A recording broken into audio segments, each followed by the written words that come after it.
আসসালামু আলাইকুম। স্টুডিও ক্লিনিকের আজকের অনুষ্ঠানে সবাইকে স্বাগতম।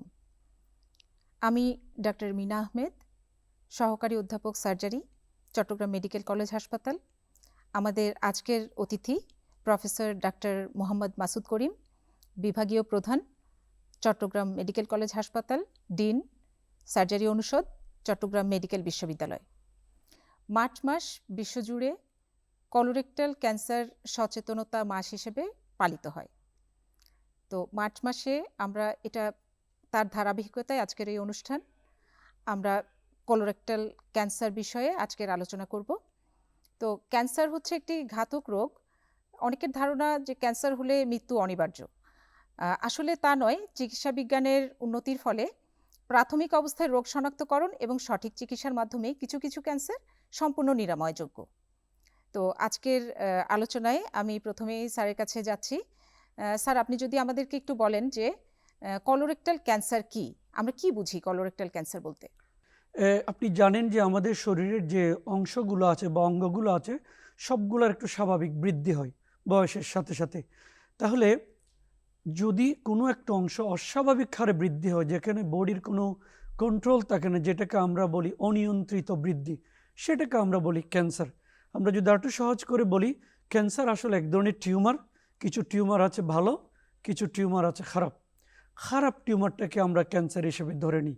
তো এক্ষেত্রে হয় কি, আমাদের কোলন, যেটাকে আমরা বাংলায় বলি বৃহদন্ত্র, এবং রেকটাম, যেটাকে আমরা বলি মলাশয়, এর কোনো একটা অংশে যদি অনিয়ন্ত্রিতভাবে বৃদ্ধি হয়, যেটা বডির কোনো কন্ট্রোল থাকে না, সেটাকে আমরা খুব সংক্ষেপে কলোরেক্টাল ক্যান্সার বলি। ধন্যবাদ স্যার।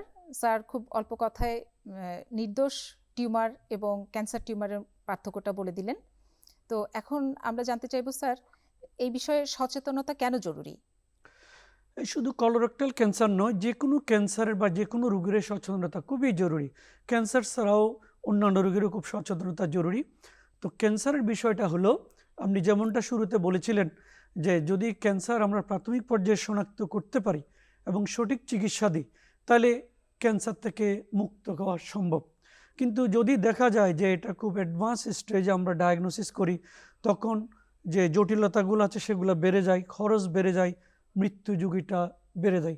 সেজন্য কলোরেক্টাল ক্যান্সারের ক্ষেত্রেও তাই, যে যত তাড়াতাড়ি আমরা ডায়াগনোসিস করতে পারবো এবং প্রপার চিকিৎসাটা দিতে পারবো, এবং সেক্ষেত্রে আমরা নিরাময়ও করতে পারি কলোরেক্টাল ক্যান্সারটাকে।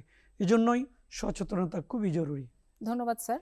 আমরা আমাদের প্র্যাকটিসে দেখে থাকি যে অনেক রোগীকেই আমরা অনেক পরে পাই, মানে পেশেন্ট দেরিতে প্রেজেন্ট করে।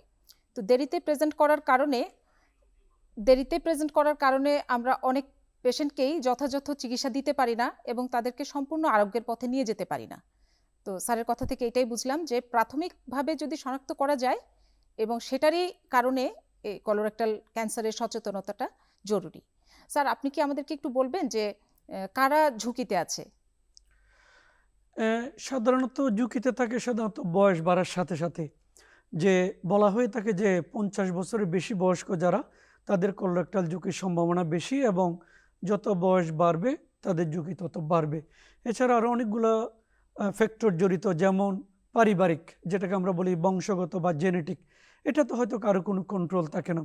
তারপর যেমন মনে করেন যে পলিপ, আমরা খুব কমনলি কলোরেক্টাল যে পলিপগুলো আছে সেগুলো থেকেও ক্যান্সার হতে পারে। তবে এখানে একটু কথা হলো যে পলিপ থেকে ক্যান্সার হতে অনেক সময় লাগে, এটা স্লো গ্রোয়িং টিউমার, এবং বলা হয়ে থাকে সাধারণত একটা পলিপ থেকে ক্যান্সারের রূপ নিতে 10 বছরের সময় লাগতে পারে।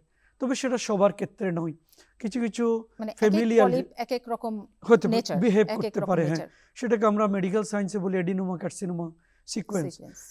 এই পলিপ, সুতরাং এই জন্য পলিপ যাদের ডিটেকশন হবে, যদি কোনো কনসালটেন্ট বলে আপনার এটা অপারেশন করে ফেলা উচিত, আমি মনে করি সেটা ফলো করাই ঠিক।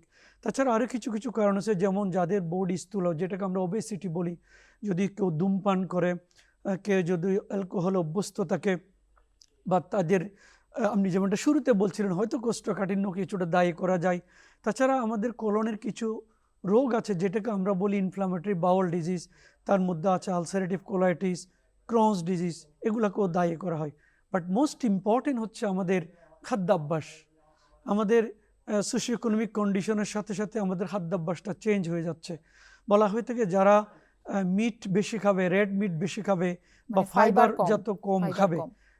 তাদের ক্যান্সারের ঝুঁকিটা বেশি থাকে। ফাইবার বলতে আমি একটু যদি বলি শাক সবজি ফলমূল এগুলো যারা খাবে তাদের হয়তো অনেক সময় ক্যান্সারের ঝুঁকিটা অনেক কম থাকতে পারে। মানে কোলনের স্বাস্থ্যের জন্য ফাইবার সমৃদ্ধ খাবারের আসলে কোনো বিকল্প নাই। কোনো বিকল্প নেই। তো জি এখন আমরা যেটা বুঝলাম যে জেনেটিক বা মডিফাইবল যেগুলো কিছু কজ আছে মডিফাইবল, আমরা সেই জায়গাটাতেই কাজ করতে পারবো, যে ফাইবার ইনটেক বাড়ানো, ওবেসিটি বা স্থূলতা থেকে মুক্ত থাকা, স্মোকিং এবং অ্যালকোহল পান না করা, এগুলো হচ্ছে যে কারো হাতে আছে বা কেউ চাইলে এই জিনিসগুলোতে সচেতন হতে পারে। কিন্তু আসলে যেগুলো ফ্যামিলি হিস্ট্রি বা জেনেটিক, ওই জায়গাগুলোতে আসলে কারো কোনো হাত নাই। কিন্তু যতটুকু মডিফাই করা যায় ততটুকুতেই আসলে আমাদের সচেতন হওয়া উচিত। তো স্যার, এবার আমরা জানতে চাইবো যে তরুণদের, আপনি প্রথমেই বললেন যে বয়স একটা রিস্ক ফ্যাক্টর, মানে বয়স যত বাড়ে তত কোলোরেক্টাল ক্যান্সারের ঝুঁকিও বাড়ে। তো তরুণদের ক্ষেত্রে এই ঝুঁকিটা কীরকম? ঠিকই বলেছেন আপনি। সাধারণত ইদানিং দেখা যাচ্ছে যে শুধু কলোরেক্টাল ক্যান্সার না, অন্য ক্যান্সারেরও ক্যান্সার একটা বায়োলজি আছে, যেটা আমরা মেডিকেল সায়েন্সে ক্যান্সার বায়োলজি বলি। সো যত দিন যাচ্ছে, যত সময় পার হচ্ছে, যে প্রত্যেকটা ক্যান্সারের বায়োলজিটা চেঞ্জ হয়ে যাচ্ছে। এখন থেকে 20 বছর আগে ক্যান্সারের যে লক্ষণ বা যে ধরন ছিল, এখন সেটা অনেক চেঞ্জ হয়ে গেছে। কলোরেক্টাল ক্যান্সারের ক্ষেত্রেও ঠিক তেমন। 50 বছরের নিচে সাধারণত যে ক্যান্সারগুলা কলোরেক্টাল ধরে, এটাকে আমরা সাধারণত আর্লি অনসেট কলোরেক্টাল ক্যান্সার বলে থাকি। আপনি দেখবেন আমাদের ওয়ার্ডে এখনো একটা রেক্টাল ক্যান্সার রোগী আছে যেটার বয়স মাত্র 14 বছর।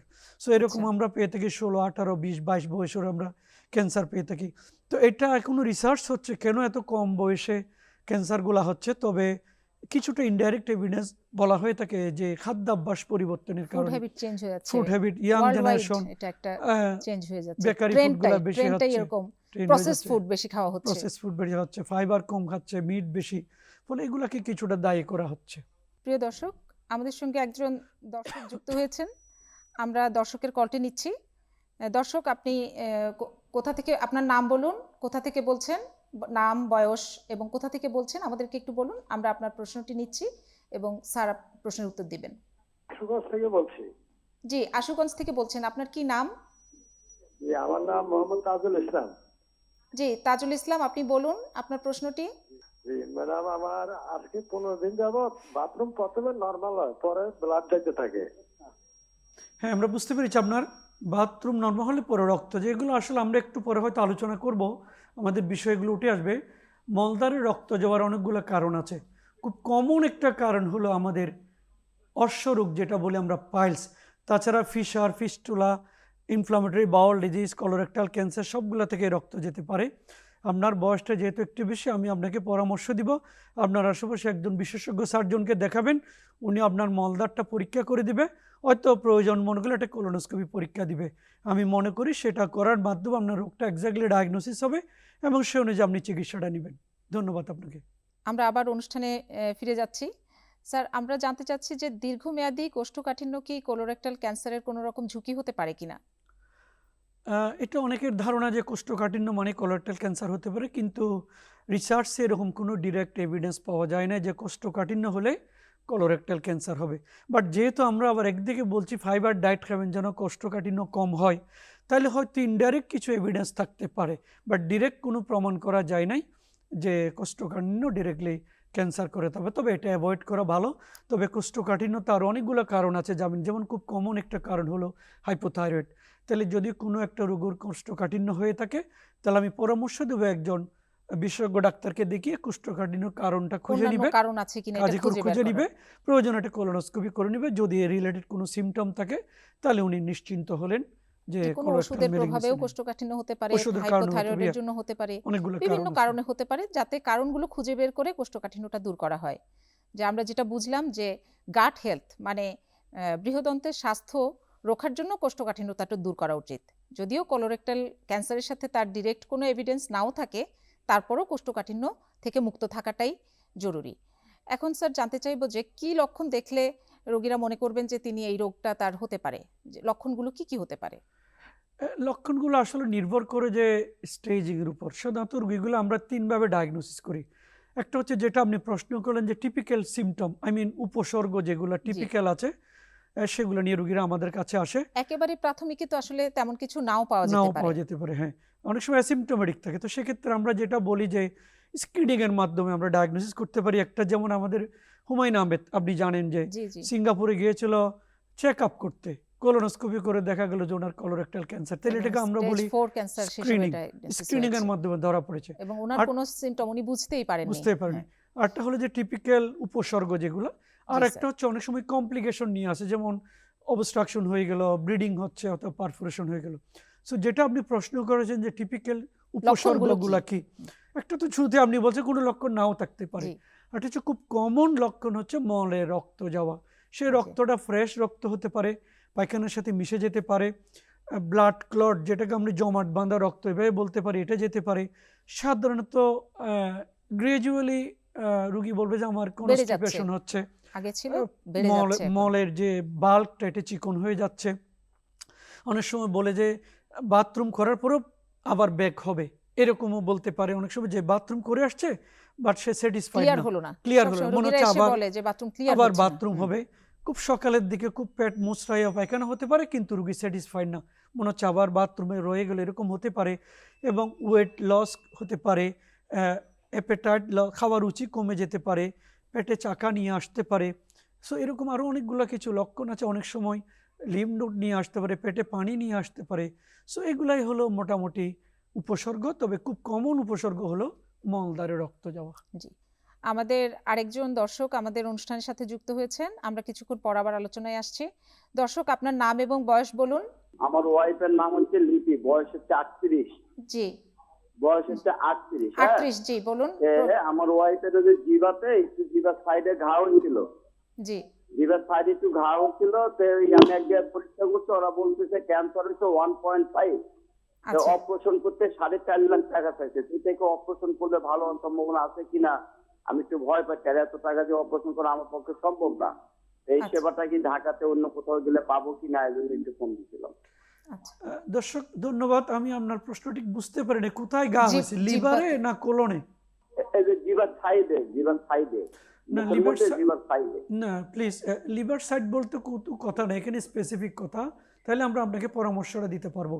হয় লিভার সাইডে তো অনেকগুলো অর্গান আছে, স্টোমাক আছে যেটা পাকস্থলী বলে আমরা, পিত্তথলি আছে, এদিকে কোলন আছে, ফলে লিভার না, ওই যে মুখের জিভা আছে, জিভার সাইডে। টাং স্যার, আচ্ছা, টাং জিহ্বা। স্যার, টাং ক্যান্সার বলতে ওকে চাচ্ছেন উনি। ওকে, জিহ্বার সাইডে এটা আপনার চিকিৎসাটা কি হবে এটা নির্ভর করবে স্টেজিং উপর। আমরা শুরুতে বলেছি এটা কোন পর্যায়ে আছে। সাধারণত যে মেয়েরা বা যে ভদ্রলোকরা ধূমপান করে বা পান সুপারি খায়, অনেক সময় মুখে জমিয়ে রাখে, বা এক্সট্রা দাঁত যাদের ডেন্টাল আছে, ক্রনিক ফ্রিকশন হয়, তাদের সাধারণত এই ওরাল ক্যান্সারগুলো সাধারণত বেশি হয়ে থাকে। তাছাড়া মুখের মধ্যে কিছু প্রি ক্যান্সারাস কন্ডিশন আছে যেগুলো থেকে ক্যান্সার হয়, সেগুলো কারণে হতে পারে। সো আমি জানি না নিশ্চয় আপনি জিনাকে দেখিয়েছেন, উনি হয়তো ইএনটি সার্জন বা ম্যাক্সিলোফেশিয়ালি সার্জন বা ডেন্টাল সার্জন, উনি প্রপারলি স্টেজিং আপনার রুগীর করেছে যে ক্যান্সারটা কতটুকু ছড়াইছে। ফলে এই স্টেজিংয়ের উপর নির্ভর করবে আপনার রুগীর চিকিৎসাটা কী হবে। সাধারণত এখানে অপারেশন করা যায়, অনেক সময় রেডিওথেরাপি আমরা যেটা বলি সেটা দেওয়া যায়, বাট কেমোথেরাপির রোল খুব একটা নয়। আইদার সার্জারি অর্থাৎ অপারেশন করা এবং হয়তো রেডিওথেরাপি দিয়ে। তো মনে রাখতে হবে যে কোনো একটা ক্যান্সার থেকে মুক্ত থাকার মেইন কাজটাই হলো অপারেশন করে যদি এখানে শেপ চেঞ্জ হয়ে যায় বা কোনো অর্গান কেটে ফেলে দিতে হয়, সেটাকে আবার অন্য অর্গান একটা রিপ্লেস করা যায়, এটাকে প্লাস্টিক বা রিকনস্ট্রাকটিভ সার্জারি কিছুটা শেপও দেওয়া যায়। সো আমি যেটা পরামর্শ দিব, আপনি যে কোনো একটা সরকারি হাসপাতালে যোগাযোগ করবেন, সেটা ঢাকা মেডিকেল হতে পারে, যেখানে আপনার কনভেনিয়েন্ট, সেটা বাংলাদেশ মেডিকেল ইউনিভার্সিটি হতে পারে, আমাদের চট্টগ্রাম মেডিকেল হতে পারে। যে বড় মেডিকেলগুলো আজগুলোতে এই ফেসিলিটি আছে সেখানে আপনি যোগাযোগ করবেন। সেখানে হয়তো আপনার খুব কম খরচে এই চিকিৎসাটা দেওয়া সম্ভব। প্রাইভেট সেক্টর গেলে হয়তো আপনার অনেক টাকা খরচ হবে, সেটা সত্য। আপনি সরকারি যে মেডিকেল কলেজগুলো আছে সেখানে বিনা পয়সায় চিকিৎসা হয়ে থাকে, আপনি সেখানে যোগাযোগ করবেন। ধন্যবাদ দর্শক। যদিও আমাদের আজকের টপিক থেকে আপনার প্রশ্নটি একটু একটা অন্য অর্গান থেকে প্রশ্নটি করেছেন, কিন্তু আমাদের মাননীয় অতিথি উনি সুন্দর করে আপনাকে বুঝিয়ে দিলেন যে কোথায় গেলে আপনি সঠিক পরামর্শটি পাবেন। তো আশা করি দেরি না করে আপনি এই জায়গাগুলোতে যোগাযোগ করবেন, কম খরচে চিকিৎসাটি নিতে পারবেন। এবং এইসব ক্ষেত্রে দেরি করা মোটেও উচিত নয়। খুব দ্রুতভাবে আপনি এই স্যার যা যা বললেন এই পরামর্শগুলি আপনি গ্রহণ করলে আশা করি আপনি কোনো একটা সাহায্য পাবেন।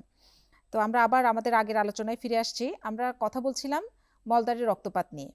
তো অনেক রোগীরাই মনে করেন যে মলদ্বারে রক্তপাত হওয়া মানেই সেটা পাইলস, এটা তাদের সাধারণ মানুষের ধারণা।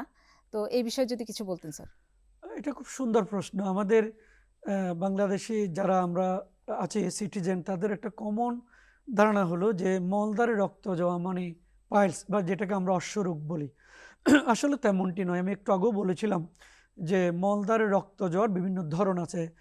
মল ত্যাগের আগে যেতে পারে, পরে যেতে পারে, মিশিয়ে যেতে পারে, ফোঁটা ফোঁটা যেতে পারে, ফিনকি দেওয়া যেতে পারে, কালোভাবে যেতে পারে, ফ্রেশ যেতে পারে, ব্যথাযুক্ত হতে পারে, ব্যথাচারা হতে পারে।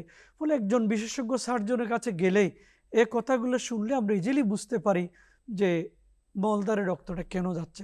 সে কমন কারণগুলোর মধ্যে একটা ডেফিনেটলি পাইলস, এটা খুব একটা কমন কারণ। তাছাড়া মলদ্বারে অনেক সময় একটু ছিঁড়ে যায় কোষ্ঠকাঠিন্যর কারণে, সেটাকে আমরা বলি ফিশার। অনেক সময় ফিস্টুলা যদি ইনফেক্টেড থাকে সেখান থেকেও যেতে পারে। অ্যাবসেস যেটা ফোড়া বলি, সেটা যদি ফেটে যায় সেখান থেকে রক্ত যেতে পারে। ডেফিনেটলি কোলন ক্যান্সার থেকে যেতে পারে। কম বয়সে বাচ্চাদের পলিপ বলি, ছোট একটা টিউমার, সেটা থেকে যেতে পারে। আমরা যেটা বলেছিলাম যে ইনফ্লামেটরি বাউল ডিজিজ, যেমন আলসারেটিভ কোলাইটিস, ক্রনস ডিজিজ, এটা থেকে যেতে পারে। আর এটা খুব নট ভেরি আনকমন, যেটা আমরা পারি সোলিটারি রেক্টাল আলসার, অনেক সময় ক্যান্সারের সাথে আমাদের কনফিউশন হয়, সেটা থেকেও রক্ত যেতে পারে। সো যারা এই মানে কনসেপশনটা আছে যে পাইলস মানে রক্ত যাওয়া, আমি তাদেরকে পরামর্শ দিব একজন বিশেষজ্ঞ সার্জনকে দেখাবেন, দেখিয়ে সেটা কেন রক্তটা যাচ্ছে সেটার কারণটা আইডেন্টিফাই খুঁজে বের করবেন করা, এবং কারণটা খুঁজে বের চিকিৎসাটা করা। নেবেন। স্যার, আমরা আবার একটু দর্শকের প্রশ্নে ফিরে যাচ্ছি। দর্শক, আপনি আপনার নামটি বলুন, কোথা থেকে বলছেন? আমার নাম মোহাম্মদ আজিজুল হক, ধানমন্ডি 9 থেকে বলছি। আচ্ছা, আপনার প্রশ্নটি বলুন। আমার প্রবলেমটা হচ্ছে ওই আমার টেস্ট সালে হঠাৎ করে ব্লাড সেল হিমোগ্লোবিন বাইরে গেছিল, আর ব্লাড সেল বাইরে ছিল 7.5 লাখ। পরে আমি ডক্টর প্রফেসর ঢাকা মেডিকেলের এক্সকিউজ মি, আমি আপনার প্রশ্নটি ঠিক বুঝতে পারিনি। 7.5 লাখ কি বললেন? 7.5 লাখ ব্লাড সেল বাইরে, যেটা থাকে মানুষের সবারই থাকে 4.5 লাখ, এটা হচ্ছিল প্রায় 8 লাখের কাছাকাছি blood cell, white blood cell. White blood cell 7.5 lakh না, হোয়াইট ব্লাড সেলটার কাউন্ট কিন্তু 7.5 লাখই গোনা হয় না। আমি আপনাকে একটু হিন্টস দিই। ব্লাডে 3 ধরনের সেল থাকে নর্মালি, আপনি হয়তো এগুলো বুঝবেন কি না। একটা আরবিসি বলি, একটা ডব্লিউবিসি, একটা প্ল্যাটেলেট বলি। হ্যাঁ, ডাব্লিউএসি একটা ফ্যাটিলেস দিয়েছি। প্ল্যাটেলেট হয়তো বেড়ে গেছে আপনার 8 লাখ। হ্যাঁ, বেড়ে গেছিল প্রায় 8 লাখের মতো। হ্যাঁ, ওকে। আমাকে আমি ডাক্তার দেখছিলাম যে আমাকে দিতে ওই অনকোলজির একটা গ্রুপের ওষুধ দিতে, ওই হাইড্রোক্সিন। আমি আপনাকে বুঝতে পেরেছি। আপনি আমাকে শুনেন। আজকে বিষয়টা হচ্ছে আমাদের সম্পর্কিত নয় আজকে, তারপর আমি আপনাকে বলি। আপনার প্ল্যাটেলেট সাধারণত 1.5 লাখ থেকে 2.5 লাখ বা 3.5 লাখ পর্যন্ত থেকে নর্মাল রেঞ্জে। সো যাতে আপনার 8 লাখ হয়ে গেছে, এটা অস্বাভাবিক বেশি। তো আমি যেটা, এটার অনেকগুলো কারণ আছে। কেমন, এটা খুব ভালো নয় আর কি, ভালো লক্ষণ নয়। এটা থেকে ইভেন স্ট্রোক পর্যন্ত হতে পারে। সো আমি যেটা আপনাকে পরামর্শ দিব, খুব কুইকলি আপনি একজন রক্তরোগ বিশেষজ্ঞকে দেখাবেন। এবং কোন ল্যাব থেকে এই পরীক্ষাটা করছেন আমি ঠিক জানি না, একটা স্ট্যান্ডার্ড ল্যাব থেকে হেমাটোলজিস্ট যাখানে রিপোর্ট করে, ওই সমস্ত সেন্টার থেকে এই পরীক্ষাটা করে একজন হেমাটোলজিস্টকে দেখাবেন, উনি আপনাকে সঠিক পরামর্শটা দিতে পারবেন। ধন্যবাদ দর্শক, আশা করি আপনি বুঝতে পেরেছেন। আমরা আবার অনুষ্ঠানে ফিরে আসি। স্যার, আমরা কথা বলছিলাম মলদ্বারের রক্তপাত নিয়ে। এখন জানতে চাইবো স্যার, কি কি পরীক্ষার মাধ্যমে আমরা এই রোগটা শনাক্ত করতে পারি? আপনি যেমনটা বললেন, অনেকগুলো পরীক্ষা আছে। একদম গোল্ড স্ট্যান্ডার্ড হচ্ছে আমাদের কোলোনোস্কোপি। জি, তো কোলোনোস্কোপির মধ্যে অনেকগুলো ভাগ আছে। আবার আমরা টোটাল কোলোনোস্কোপি করতে পারি, একদম শুরু করে স্মল গার্ড পর্যন্ত। আমরা সিগমোডোস্কোপি করতে পারি, আমরা প্রক্টোস্কোপি করতে পারি, আমরা শর্ট কোলোনোস্কোপি করতে পারি। তো স্ট্যান্ডার্ড হচ্ছে যে পুরা কোলনটা দেখে ফেলা। তো এবং সেটা যদি আমরা কোনো সাসপিশাস লেশন পাই, অর্থাৎ কোনো সন্দেহজনক কোনো কিছু আমাদের কাছে পড়ে, সেটা আমরা বায়োপসি বলি, ওখান থেকে একটু মাংস নিয়ে আমরা টেস্ট করি। এবং এটা করার সময় যদি আমরা কোনো পলিপ পাই, পার্টির সাথে বা রোগীর সাথে আমরা কাউন্সেলিং করে রাখি, আগে থেকে কনসেন্ট নিয়ে রাখি, এবং ওদের কনসেন্ট বা কাউন্সেলিংয়ের ভিত্তিতে আমরা সেই পলিপটাও ফেলে দিই এবং সেটা আমরা পরীক্ষাতে পাঠাই। একই সেটিং এ আমরা সেটা করে দিই। তো করে সেটা ছাড়া বায়োপসি করি। এছাড়া আরও কিছু নন ইনভেসিভ মেথড আছে, যে ভেরি সিম্পল একটি স্টুল টেস্ট। আমরা বলি যে অকাল ব্লাড টেস্ট, অর্থাৎ স্টুলে রক্ত আছে কিনা, এটা ল্যাবের স্টুলটা নিলে পরীক্ষা করে দেয়। এটা খুব কম খরচে ইজিলি করা যায়। আর উন্নত দেশে আরও কিছু টেস্ট আছে যেটা আমাদের দেশে নেই। স্টুল ফর FIT ইমিউনো এফআইটি বলি আমরা, ফিকাল ইমিউনোফ্লুরেসেন্স টেস্ট, সেটা করা যেতে পারে। আমাদের দেশে হয়তো আসবে খুব রিসেন্টলি, বাট সেটা আমরা হয়তো এখনো প্র্যাকটিস করি না। আমরা ফিকাল ওকাল ব্লাড টেস্টটা করি আর কোলোনোস্কোপিটা করি। এবং ধন্যবাদ স্যার। কোলোনোস্কোপিটা তাছাড়া আমরা অনেক সময় কোলোনোস্কোপি করতে পারি না যদি অবস্ট্রাকশন হয় বা রুগী যদি ডিফিকাল্ট কোলোনোস্কোপি ডিফিকাল্ট হয়, অনেক সময় রুগী ফিট থাকে না, তখন প্রিপারেশনটা হয়তো করতে আমরা না পারি, প্রিপারেশন তখন করতে আমরা না পারি, তখন আমরা তলপেটের জন্য রেকটাম বা মলাশয়ের ক্যান্সারের জন্য এমআরআই করতে পারি, কোলন ক্যান্সারের জন্য আমরা সিটি স্ক্যান করতে পারি। আর যারা খুব এফ্লুয়েন্ট তাদের জন্য আমরা সিটি কোলোগ্রাফি বলি, এটা আমাদের জি। চট্টগ্রামে আছে। সো অনেকগুলো পরীক্ষা আছে, বিভিন্ন অপশন আছে, আমাদের রুগী বুঝে প্রয়োজন বুঝে আমরা পরীক্ষাটা করব, তবে কোলোনোস্কোপির কোনো বিকল্প নেই। হ্যাঁ, জি ধন্যবাদ স্যার। আমাদের আরো একজন দর্শক প্রশ্ন করছেন। হ্যাঁ, দর্শক আপনার নাম এবং বয়স বলুন এবং আপনার প্রশ্নটি করুন। জি, আসসালামু আলাইকুম। আমার নাম মোহাম্মদ সেলিম রেজা, আমার বয়স 56 বছর। আমার সমস্যাটা হচ্ছে আমি যখন পায়খানা যখন শক্ত হয়, ওই পায়খানার সাথে রক্ত যায়। হ্যাঁ, এটা মাঝে মাঝে যায়, সব সময় না। শক্ত হলে এটা দেখা দেয় আর কি। হ্যাঁ, এর আগেও আমার 10-15 বছর আগে এটা দেখেছি। আমি খুলনায় একজন খুলনা মেডিকেল কলেজ হাসপাতাল যেটা, ওখানে আমি একজন ডাক্তারকে দেখিয়েছিলাম। উনি পাইলসের ধারণা আমাকে দিয়েছিলেন এবং কিছু ওষুধ লিখে দিয়েছিলেন। তো আমি ওষুধ খাওয়ার পরে মোটামুটি ওটা সেরে যাই। তারপরে খুব একটা দেখা যায় না। পরবর্তীতে আবার দেখা যায় আমি কিছু ওষুধ খেয়ে আবার সেরে যাই। রিচেক আবার এটা দেখা গেছে। হ্যাঁ, তো এই জন্য আমি আপনাদের পরামর্শ চাচ্ছি এ ব্যাপারে। দর্শক আপনাকে ধন্যবাদ। আপনি যেমনটা বলছেন আপনার হয়তো মনে হচ্ছে পাইলস, বা আপনার ডাক্তারও বলেছেন হতে পারে পাইলস, আমাদেরও তাই মনে হচ্ছে, কিন্তু সেটা পাইলসের রক্ত কিন্তু প্রতিদিন যাবে না, মাঝে মাঝে যাবে বা 2-1 দিন পর পর যাবে, এরকম হতে পারে। সো নিশ্চয়ই আপনার ডাক্তার আপনার মলদার একটা আঙ্গুল দিয়ে পরীক্ষা করে দেখেছে বা একটা যন্ত্র দিয়ে পরীক্ষা করে দেখেছে। যেহেতু আপনার কোষ্ঠকাঠিন্যটা আছে, আমরা আগে পরামর্শ দিয়েছি বা এখন আবার বলবো যে কীভাবে কোষ্ঠকাঠিন্য থেকে মুক্ত থাকা যায়। আপনি ফাইবারযুক্ত শাক সবজি ফলমূলগুলো বেশি খাবেন। আমাদের ইসুপগুল পাওয়া যায়, মুদির দোকানে পাওয়া যায়, ফার্মেসিতে পাওয়া যায় বিভিন্ন কোম্পানির, সেগুলো আপনি খাবেন। মাংস অ্যাভয়েড করার চেষ্টা করবেন। আপেল, শাকসবজি যেগুলো আমরা বলে এগুলো খাবেন। আপনি এটাকে কী বলে, গোয়াবা, পেয়ারা বলে, পেয়ারা, আনার, এগুলো একটু কম খাওয়ার চেষ্টা করবেন। ফলে আপনার পায়খানাটা, পানি বেশি খাবেন, ফলে পায়খানাটা সরস থাকবে। এরপরও যেহেতু আপনার বয়স হয়েছে, আপনি আমাকে যেটা পরামর্শ দিব, একটা বিশেষজ্ঞ সার্জনকে দিয়ে বা ফিজিশিয়ানকে দিয়ে কোলোনোস্কোপি পরীক্ষাটা অবশ্যই করে নেবেন। কারণ অনেক সময় আমাদের হয়তো মনে হতে দুটো একসাথেই থাকতে পারে, আপনার পাইলস আছে হয়তো, সাথে একটা অন্য কোনো একটা পলিপ বা টিউমার বা অন্য খারাপ কিছু আছে। সো আপনার জন্য আইডিয়াল হচ্ছে আপনি একটা কোলোনোস্কোপি খুব শীঘ্রই করে নেবেন, এক্সাক্ট ডায়াগনোস করে চিকিৎসাটা নেবেন। ধন্যবাদ দর্শক। আমরা এখন আবার আলোচনায় ফিরে আসি। আমরা কথা বলছিলাম কি কি পরীক্ষা নিরীক্ষার মাধ্যমে আমরা কোলোরেক্টাল ক্যান্সার শনাক্ত করতে পারি। তো স্যার যেটা বললেন যে কোলোনোস্কোপি গোল্ড স্ট্যান্ডার্ড, মানে এটাই হচ্ছে সবথেকে ভালো পদ্ধতি যেখানে একই সাথে ক্যান্সারটা দেখা যাবে, এবং এটা যদি কোনো নন ক্যান্সার পলিপও হয়ে থাকে তারপরেও সেটা ওখান থেকে কোনো একটা মাংসের টুকরা নিয়ে হিস্টোপ্যাথোলজি পরীক্ষার মাধ্যমে আমরা নিশ্চিত হতে পারবো যে এটা আসলে কোনো ক্যান্সার কিনা বা আসলে এটা কোনো নন ক্যান্সার পলিপ কিনা। তারপর স্যার আরও বললেন সিটি স্ক্যান করার কথা, পেলভিসের এমআরআই করার কথা বললেন, সিটি কোলোনোগ্রাফি, যদিও এটা এক্সপেন্সিভ, তারপরও আমরা চট্টগ্রাম শহরেই কিছু কিছু সেন্টারে সিটি কোলোনোগ্রাফি আছে। এছাড়া যেগুলোতে রোগীর কোনো কষ্ট হয় না সে ধরনের টেস্টগুলোর মধ্যে আছে ফিকাল অকাল ব্লাড টেস্ট, আর তাছাড়া যেটা এখনও আমাদের দেশে আসেনি এফআইটি বলে একটা টেস্ট আছে। তো সাধারণতভাবে আমরা এই পরীক্ষাগুলোর মাধ্যমে কোলোরেক্টাল ক্যান্সার শনাক্ত করতে পারি। তো স্যার আমাদের কমিউনিটির মধ্যে জি এর মধ্যেই আমাদের সাথে আরেকজন দর্শক যুক্ত হয়েছেন। দর্শক আপনার নাম বলুন, আপনি কোথা থেকে বলছেন এবং আপনার সমস্যাটি বলুন। আপা, আমি মোহাম্মদ রাশেদুজ্জামান। জি বলুন, আমরা শুনতে পাচ্ছি। রাশেদুজ্জামান জামালপুর জেলা থেকে বলছিলাম। বয়স কত আপনার? আমি বয়স 45। জি আপনার প্রশ্নটি করুন, স্যার আছেন, স্যার উত্তর দিবেন। আমি আপু আলসারেটিভ কোলাইটিস রোগে আক্রান্ত। আমি বাংলাদেশে ডাক্তার দেখাইছি, তো মেসাকল, ইমরুজা 50, নিউরোবি, এগুলো ওষুধ দিয়েছে, অনেক খাইছি, ব্লাড বন্ধ করতে পারে না এরা। ঠিক আছে দর্শক, আমি বুঝতে পেরেছি।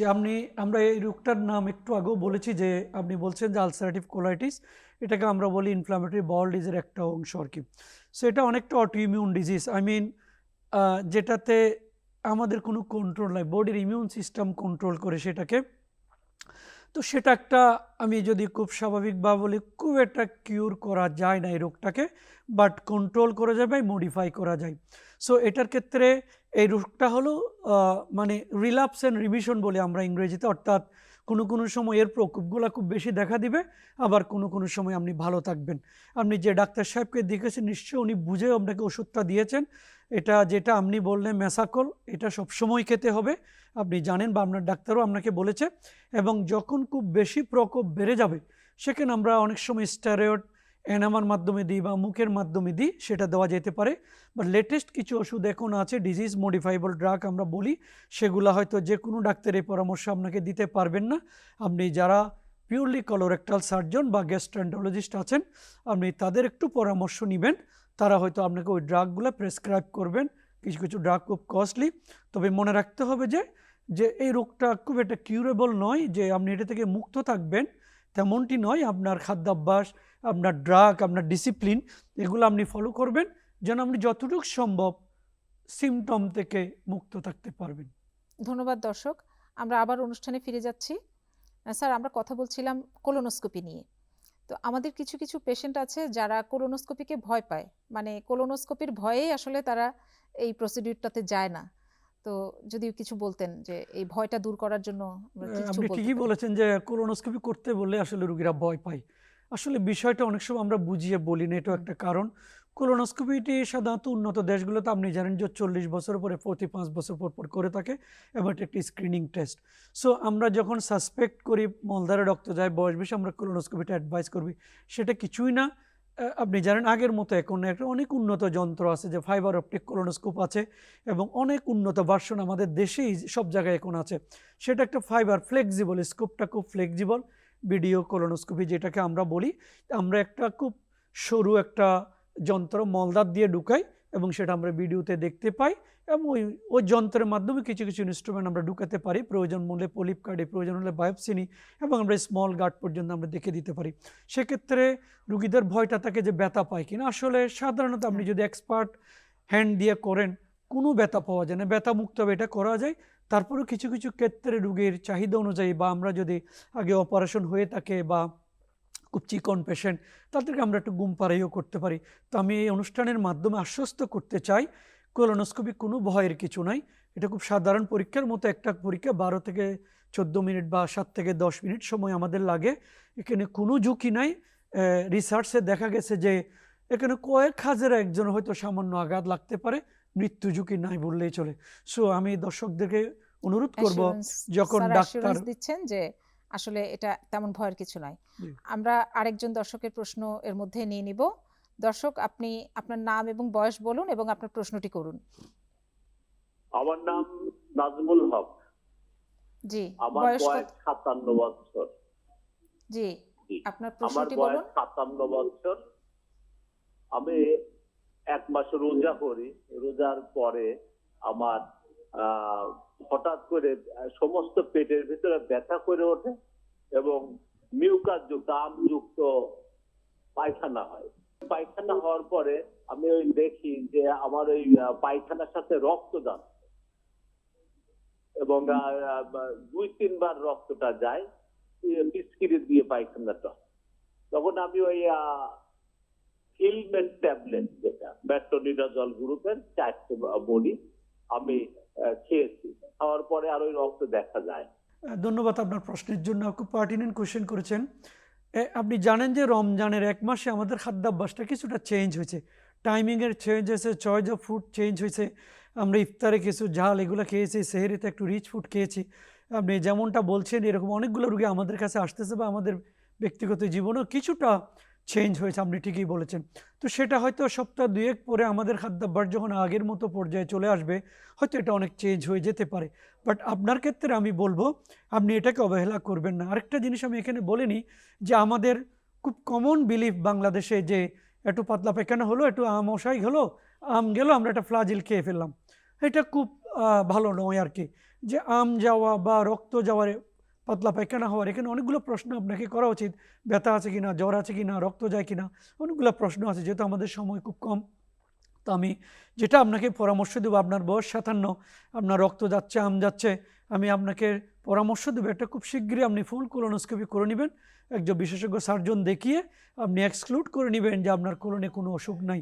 আর ব্লাইন্ডলি মেট্রোনিডাল খাওয়াটা উচিত নয়, সেটা আমাদের ভুল। তাও খাই কি আমরা 5 দিন 7 দিন খাই না, 1টা 2টা খাই, তাতে হয় কি আবার কনস্টিপেশন হয়, ওই পায়খানাটা যখন আমরা বের করি তখন আবার অ্যানাল ফিশার হয়, এটা সাইক্লিক্যালি চলতে থাকে।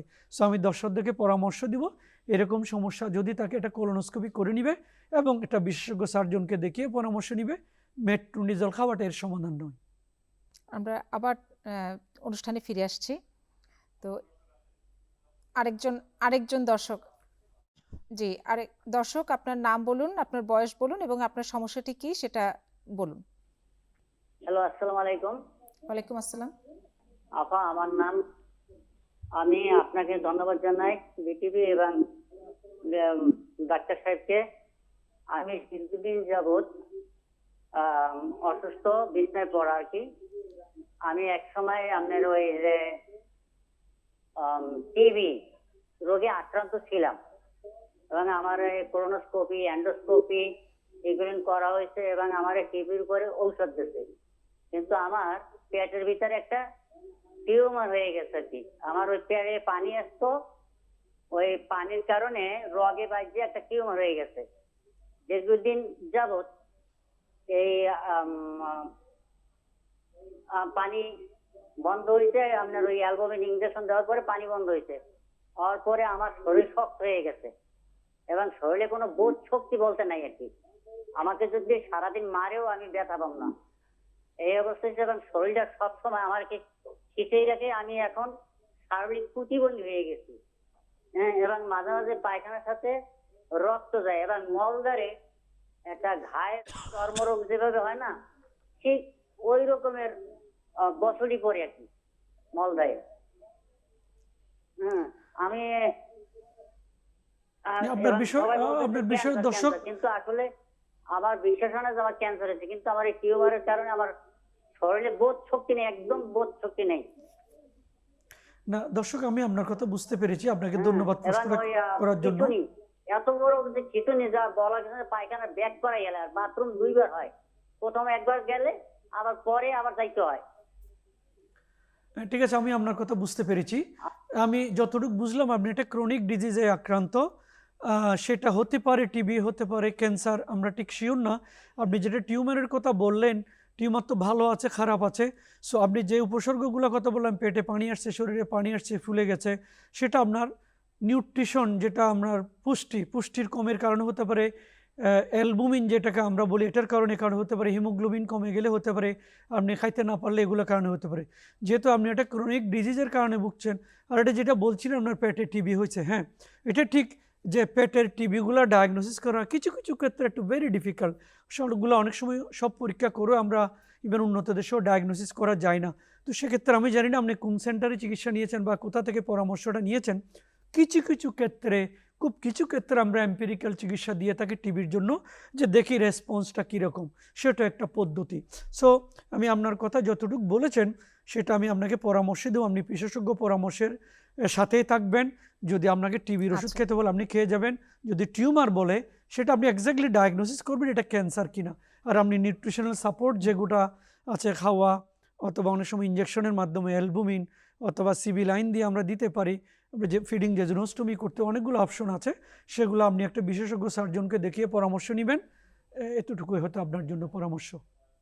স্যার, আমরা অনুষ্ঠানের শেষের দিকেই চলে এসেছি। আপনাকে একটি প্রশ্ন করতে চাই, সেটা হচ্ছে স্ক্রিনিং কি, এই সম্পর্কে আপনি দর্শকদেরকে একটু বলবেন যে কলোরেক্টাল ক্যান্সার স্ক্রিনিং কি?